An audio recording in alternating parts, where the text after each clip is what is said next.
शिव पुराण कह रही है। देवऋषि नारद के भीतर थोड़ा सा भक्ति है। देवऋषि नारद के भीतर ऐसा नहीं कि भक्ति नहीं है, शंकर जी की परम भक्त हैं, भगवान विष्णु के परम भक्त हैं देवऋषि नारद। दिन भर 24 घंटे नारायण नारायण नारायण नारायण नारायण नारायण करते रहे। ऐसा नहीं है कि भक्ति नहीं है।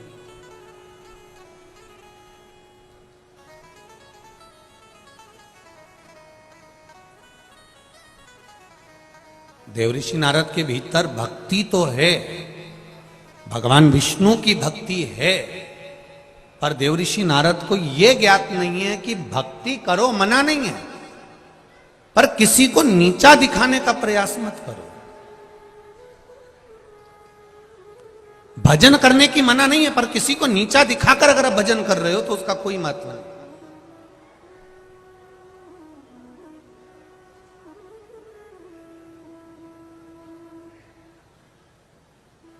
कई बार माताएं शिव जी के मंदिर में रहती हैं, रोज जाती हैं, रोज पूजन करती हैं, और कोई माता कभी कभी आ जाती है शंकर जी के मंदिर में। तो कई माताएं जो रोज वाली है ना, वो कहती हैं हम रोज वाले हैं,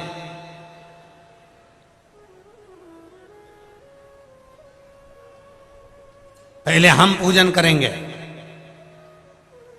ठीक है, जो कभी कभी आ रहा है, रोज वाले को निवेदन है कि ये तो केवल थोड़ा सा समय निकालकर, वो भी ना जाने किसने किया होगा, तब जाकर ये मंदिर पहुंचा होगा। तो तू पहले जल चढ़ा ले, उसके बाद अपन चढ़ा लेंगे, जा, कोई बात नहीं।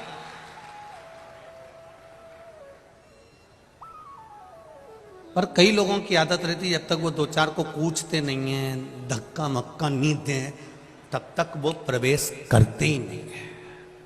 2 4 8 को जब तक वो हिला डुला नहीं देना, तब तक प्रवेश करना बड़ा कठिन है, बहुत कठिन।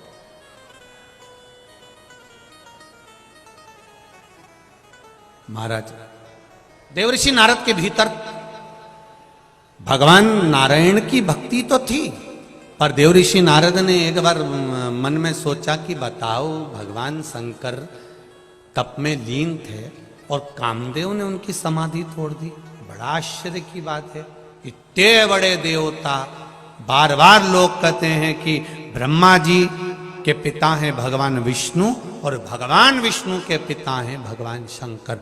जब हमारा शास्त्र कह रहा है कि शिवजी ने सब कुछ दिया, शंकर ने वैकुंठ, शंकर ने लक्ष्मी, शिवजी ने ब्रह्मा जी को ब्रह्माणी दी है, शिवजी ने उनको कमल पुष्प पर रहने का आनंद दिया, शिवजी ने ब्रह्मा जी को बताया कि सृष्टि की रचना कैसे करना है, शंकर भगवान ने अपना अर्धनारीश्वर स्वरूप धारण कर कर ब्रह्मा जी को समझाया, ज्ञान दिया, इंद्र को इंद्र का सिंहासन दिया, गरुण वरुण सबको भगवान शिव ने दिया, भगवान शंकर ने दिया। फिर एक बात समझ में नहीं आती कि शिवजी कामदेव को नहीं जीत पाए।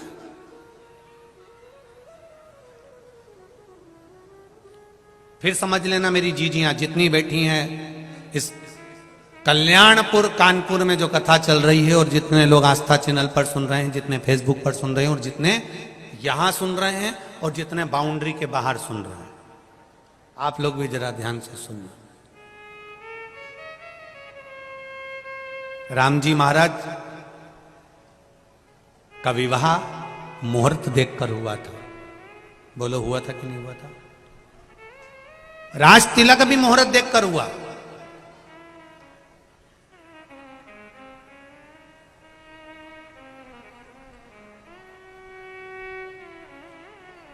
सती मैया का विवाह भगवान शंकर के साथ हुआ,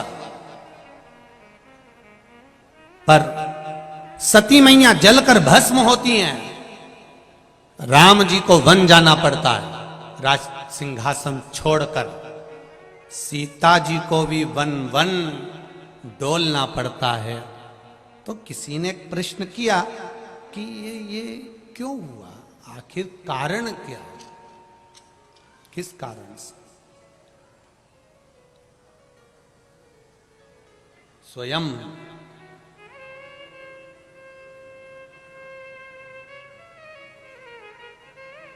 भरत जी ने भी पूछ लिया था पूज्य गुरुदेव विश्वामित्र जी से, गुरुदेव वशिष्ठ बाबा से, अपने गुरुजनों से, और यही नहीं जनकपुरी में भी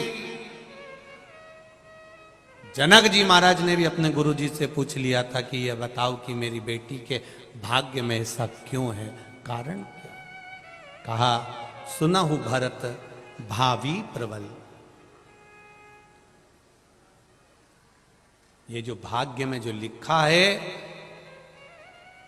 चाहे तुम देवता बनकर भी जन्म लोगे तो तुमको भोगना तो पड़ेगा।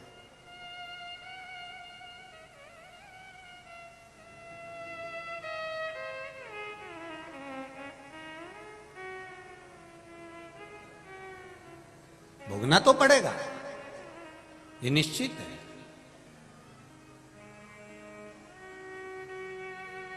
मंदिर जाओ मत जाओ तुम्हारी मर्जी है, लोटा भल के जल चढ़ाओ ना चढ़ाओ ये तुम्हारी मर्जी है, भजन करो ना करो ये तुम्हारी मर्जी है।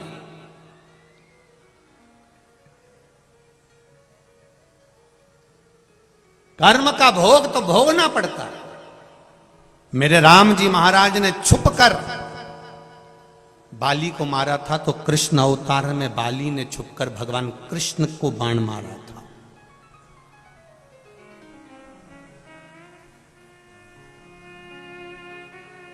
सती मैया ने पूर्व में उमा बनकर जो भाव व्यक्त किया था, उसके कारण सती बनकर जलकर भस्म होना पड़ा।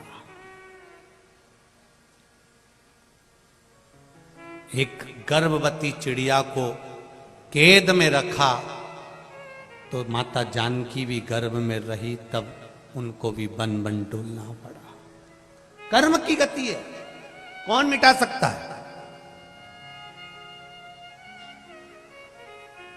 ये भाग्य में लिखा हुआ तो भोगना तो पड़ता है। भाग्य का लिखा हुआ प्रत्येक, फिर निवेदन करेंगे कि 13वीं पर ध्यान दिया लोगों ने कि ये मर गया तो इसका 13वां हुआ, ये मर गया तो इसका 13वां हुआ। वो 13वें पर ध्यान दिया, 13वीं पर ध्यान दिया, पर लोगों ने वो 13 बातों पर ध्यान नहीं दिया कि जो मनुष्य के भीतर 13 चीजें हैं जो केवल मनुष्य खुद करता है, उसकी ये 13 चीजें कोई दूसरा नहीं कर सकता। 13वें का मतलब क्या होता है? केवल नुक्ती खा लेना किसी के मरने के बाद, या गुलाब जामुन या पूरी सब्जी या रायता, इसको 13वां नहीं कहा गया।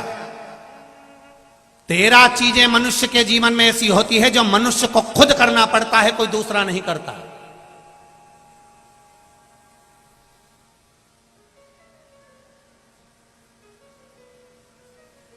इसलिए मरने के बाद 13वें का महत्व आता है, इसलिए मरने के बाद 12वें का महत्व आता है। क्यों? वो 13 चीजें हमारा सनातन धर्म कहता है। पहला भोजन मनुष्य को खुद करना पड़ता है, दूसरा खा के बैठ जाएगा और तू उसका हाथ पकड़ ले तो तेरे शरीर में नहीं आएगा। बोलो रीजी जियो, सही है?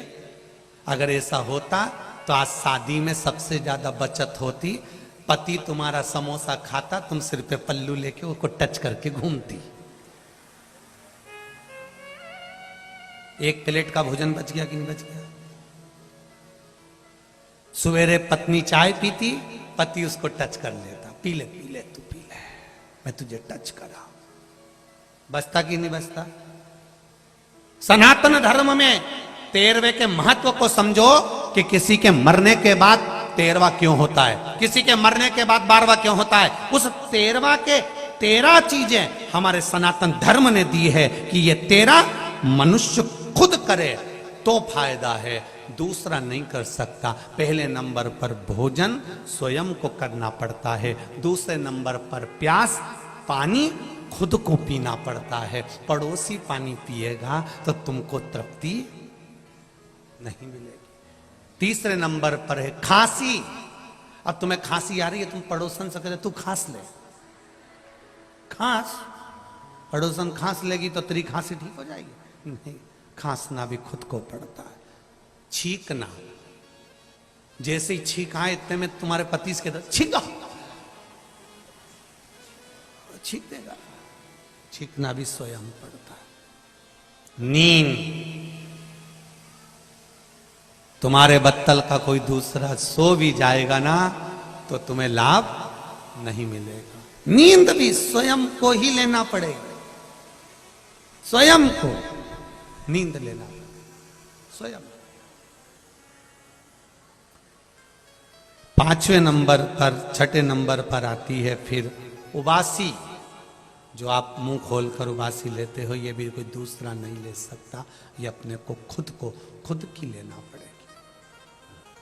फिर आया दुख। तुम्हारा लिखा है बहू डॉक्टर के पास ले जाएगी, दवाई दे देगी, दलिया बना देगी, थूली बना देगी, 1 गिलास दूध दे देगी, पर दुख तो तुमको झेलना पड़ेगा। दांत में तकलीफ हुई तो बहू से कह दो तू झेल ले, वो दलिया खा लेगी, दूध भी पी जाएगी 1 गिलास भर के, पर तकलीफ तो खुद को झेलना, कोई दूसरा नहीं झेले।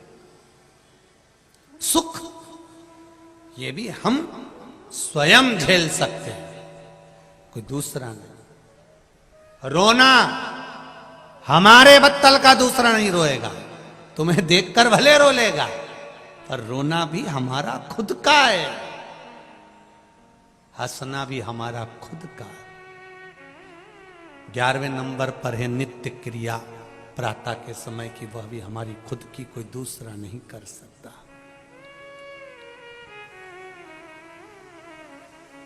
फिर है पीड़ा सहन करना।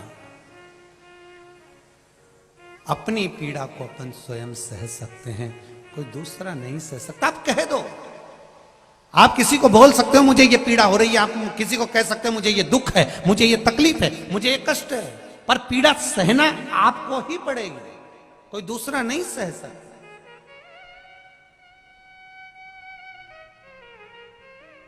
फिर 13वें नंबर पर आया है भजन। आपका भजन आपको खुद करना पड़ेगा, कोई दूसरा नहीं कर सकता। आपके हिस्से का आपको ही करना। ये 13 मनुष्य के कर्म हैं जो मनुष्य को खुद करना पड़ते हैं, कोई दूसरा नहीं करता। जब मनुष्य ये 13 में से 12 जैसे आपने अपने लिए करा है, उसी तरह 13वें नंबर का भजन भी आपको खुद को अपने लिए करना पड़ेगा। कोई कह दे कि साहब वो दादाजी मर गए और उनके निमित्त से हमने पंडित जी को भोजन कराया, पंडित जी भोजन कर लेंगे, मना नहीं है, पंडित जी को भोजन करने में मना नहीं, ब्राह्मण भोजन कर लेगा, मना नहीं है, पर निवेदन है, भोजन करने की मना नहीं है, उसके निमित्त के भोजन करने की मना नहीं, पर जीते जी अपने द्वारा किया हुआ कर्म का